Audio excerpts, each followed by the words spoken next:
Please turn me to the first epistle of John, chapter 4, please.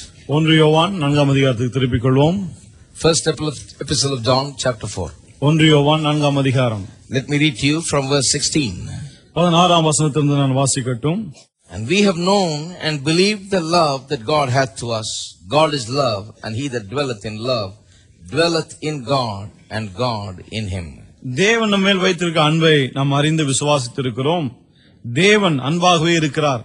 அன்பில் நிலைத்திருக்கிறவன் தேவனில் நிலைத்திருக்கிறான், தேவனும் அவனில் நிலைத்திருக்கிறார். Herein is our love made perfect, that we may have boldness in the day of judgment, because as he is, so are we in this world. நியாய தீர்ப்பு நாளிலே நமக்கு தைரியம் உண்டாயிருக்கத்தக்கதாக அன்பு நம்மிடத்தில் பூரணப்படுகிறது. ஏனென்றால் அவர் இருக்கிற பிரகாரமாக நாமும் இவ்வுலகத்தில் இருக்கிறோம். There is no fear in love, but perfect love casts out fear, because fear hath torment. He that feareth is not made perfect in love. அன்பிலே பயமில்லை, பூரண அன்பு பயத்தை புறம்பே தள்ளும். பயமானது வேதனையுள்ளது, பயப்படுகிறவன் அன்பில் பூரணப்பட்டவன் அல்ல. We're actually talking about renewing our mind. மனம் புதிதாகுதல், இதைதான் நாம் பேசிக் கொண்டிருக்கிறோம்.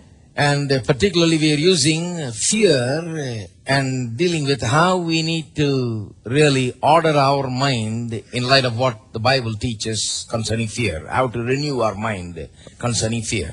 அதாவது இதிலே பயத்தை குறித்து நாம் பேசிக் கொண்டிருக்கிறோம். இந்த பயத்தை குறித்த விஷயத்திலே வேதம் என்ன கூறுகிறது, நம்முடைய மனதை எப்படி புதுப்பிப்பது, இதைதான் நாம் பேசி வருகிறோம். See, we need to renew our mind with the truth concerning fear.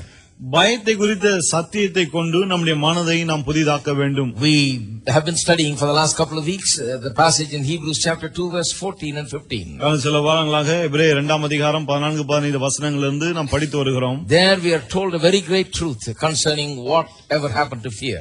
பயத்திற்கு என்ன நடந்தது என்பதை குறித்து மிகப்பெரிய ஒரு சத்தியம் அங்கே சொல்லப்படுகிறது. And some of you maybe just realized it for the first time in your life. உங்களில் சில வாழ்க்கையில முதன்முறையா ஒருவேளை அப்பதான் அதை உணர்ந்திருக்கலாம். We all know that fear is bad and fear is ungodly and fear must be rid of and all that. நம்ம எல்லாருக்கும் தெரியும் பயம் மோசமானது, பயம் தேவனிடத்திலிருந்து வருவது கிடையாது, அதை நாம் வெளியே அனுப்ப வேண்டும் என்பது குறித்து. But I don't think that many Christians have the right idea, an accurate idea of what fear is all about. ஆனால் பயம் என்றால் என்ன என்பது குறித்து ஒரு துல்லியமான அறிவு அநேக கிறிஸ்தவரிடத்தில் இல்லை என்று தான் நான் நினைக்கிறேன். Particularly about what God has done about it. அதிலும் குறிப்பாக மீட்பிலே அதை குறித்து தேவன் என்ன செய்திருக்கிறார் என்பதை குறித்த அறிவு. That's why Hebrews 2:14 and 15 are so important. ஆகவேதான் எபிரேயர் 2:14-15 வசனங்கள் மிகவும் முக்கியமா இருக்கிறது. Because it tells us that Jesus took on humanity because his brethren or we have partaken of human flesh. He has also partaken of the same. ஏனென்றால் அந்த வசனங்கள் என்ன சொல்லுகிறது, இயேசுவுடைய சகோதரராகிய நாம் மாம்சத்தையும் ரத்தத்தையும் உடையவராய் இருக்கிறபடியினாலே நம்மை போல அவரும் மாம்சத்தையும் ரத்தத்தையும் உடையவரானார். Why? ஏன்? So that it may destroy him that had the power of death, that is the devil. அதன் மூலமாக மரணத்துக்கு அதிகாரியாகிய பிசாசானவனை அழிக்கும்படியாக. Why destroy devil? ஏன் பிசாசை அழிக்க வேண்டும்? Because through that he may deliver us or he may deliver them who through the fear of death have been were all their lifetime subject to bondage.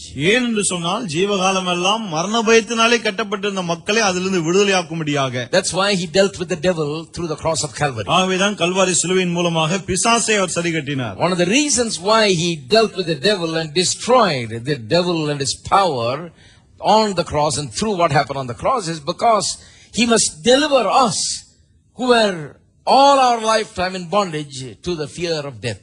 சிலுவையிலே நடந்த காரியங்கள் மூலமாக இயேசு செய்த காரியங்கள் ஒன்று என்ன, பிசாசானவனை அவர் அழித்தார், மரணத்துக்கு அதிகாரியாகிய அவனை அவர் அழித்தார். அதன் மூலமாக மரண பயத்திலே ஜீவகாலம் எல்லாம் இருந்த நம்மை அவர் விடுதலையாக்கினார். I told you fear of death is the mother of all fears. சொன்னேனே இந்த மரண பயம் தான் எல்லா பயங்களுக்கும் தாயா இருக்கிறது. All other fears are birthed by this basic fear of death. மரண பயம் என்கிற இந்த அடிப்படை பயம் தான் மற்ற எல்லா பயங்களையும் பெற்றெடுக்கிறது. So if you are freed from the fear of death, then you are truly delivered from fear itself of all kinds. ஆகவே இந்த மரண பயத்திலிருந்து நீங்கள் விடுதலை பெற்று விட்டால் பிறகு எல்லா விதமான பயத்திலிருந்து விடுதலை பெறுகிறீர்கள். But that's the truth, the Bible truth. ஆனால் இதுதான் வேதம் கூறுகிற சத்தியமா இருக்கிறது. Through the cross, God not only deliver us from sin and Satan, but from fear itself he delivered us. Kalvari சிலுவையின் மூலமாய் தேவன் நம்மை பிசாசின் கையிலிருந்து பாவத்தின் பிடியிலிருந்து விடுதலையாக்கினது மட்டுமல்ல பயத்திலிருந்து நம்மை விடுதலையாக்கி விட்டார். Now that is a very solemn truth to me. இது என்ன பொறுத்தவரையிலே மிகவும் பயபக்திக்குரிய ஒரு சத்தியம். So I told you, we do not try to cope with fear. ஆகவே நான் சொன்னேன் இல்லையா, பயத்தோடு அப்படியே வாழ நாம் கற்றுக்கொள்ள வேண்டிய அவசியம் இல்லை. We don't have to live with fear. அல்லது பயத்தோடு வாழ கற்றுக்கொள்ள வேண்டிய அவசியம் நமக்கு இல்லை. We don't have this attitude, let fear be in a corner, and as long as it doesn't overwhelm us, it's all right. பயம் ஒரு மூலையில் இருக்கட்டும், பயம் வந்து நம்ம மேற்கொள்ளாத வரையில சரி பரவாயில்ல, நம்ம வாழ தேவையில்லை. No. Just like we say sin has no place in our lives, we say fear has no place in our lives. எப்படி பாவத்துக்கு வாழ்க்கையில இடமே இல்லை என்று சொல்லுகிறோமோ, அதே போல பயத்துக்கு நம்முடைய வாழ்க்கையில இடமே இல்லை. Because the same Lord through the same cross dealt with the same fear just as he dealt with sin. ஏனென்றால் அதே ஆண்டவர் அதே சிலுவையின் மூலமாக எப்படி பாவத்தை சிலுவையிலே போக்கினாரோ அதே போல பயத்தை சிலுவையிலே நீக்கிவிட்டார். So but the thing is, the problem is Christians have to deal with certain issues that stand in the way of them walking in fearlessness. ஆனா என்ன, விசுவாசிகள் அவர்கள் பயமில்லாமல் வாழ்வதற்காக அவர்கள் சில காரியங்களை வாழ்க்கையிலே செய்ய வேண்டியிருக்கிறது. One of the things is they need to start thinking like that. அதுல ஒரு காரியம் என்னவென்று சொன்னால், அவர்கள் அதுக்கு ஏற்றாற் போல சிந்திக்க ஆரம்பிக்க வேண்டும். Now in talking about sin, the Bible says like this. பாவத்தை குறித்து பேசும்போது வேதம் இப்படியாய் சொல்லுகிறது. In Romans chapter 6, if you look at it for just a moment. கொஞ்சம் பார்ப்போம் அதை. ரோமர் 6ஆம் அதிகாரத்திலே, in Romans chapter 6, ரோமர் 6லே verse 6 says, or verse 7 says, அல்லது 7ஆம் வசனம் சொல்லுகிறது, for he that is dead is free from sin.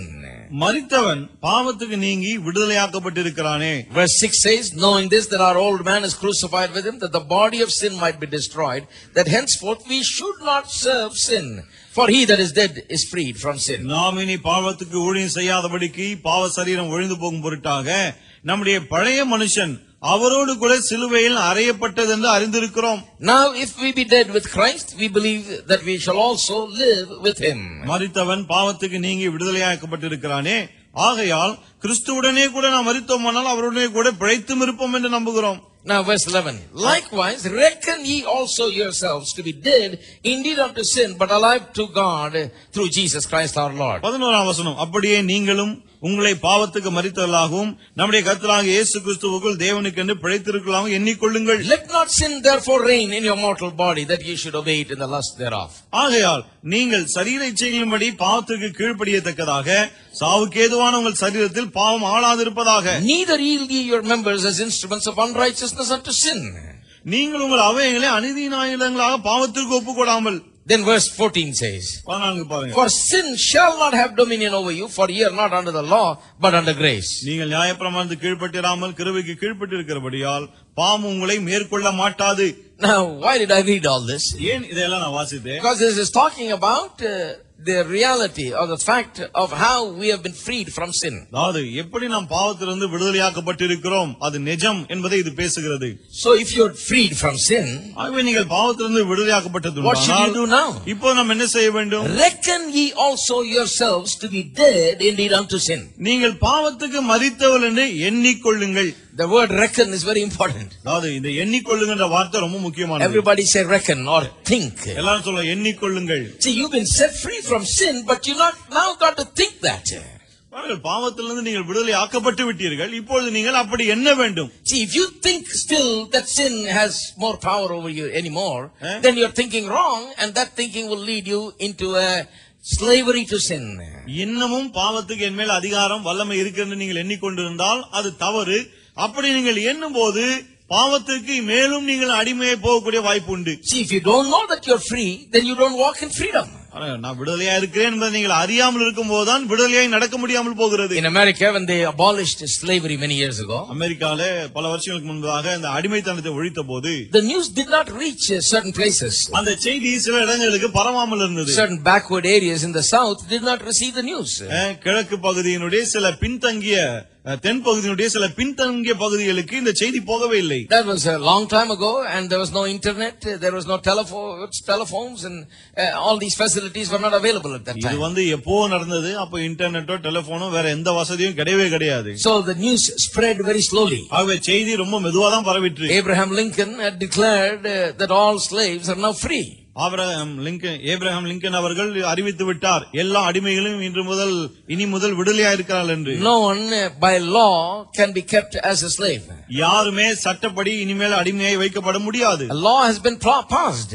சட்டம் ஏற்றப்பட்டு ஆகிவிட்டது. But the news reached very late to some areas. ஆனா சில இடங்களுக்கு அந்த செய்தி ரொம்ப தாமதமாய் சென்றது. Now until the news reached, many people still served in slavery. அந்த செய்தி போய் அவர்களை அடைகிற வரையிலே நிறைய பேர் அடிமைத்தனத்தில் இருந்தார்கள். Now when the news reached, ஆனால் அந்த செய்தி அங்கே சென்று அடைந்த போது how difficult do you think it would have become for them to stay anymore under slavery? அந்த அடிமைத்தனத்தின் கீழ் இருப்பது அவங்களுக்கு எவ்வளவு கஷ்டமா இருக்கும்னு எண்ணி பாருங்க. After the news reaches you, for one more minute it's very difficult for you to stay under slavery.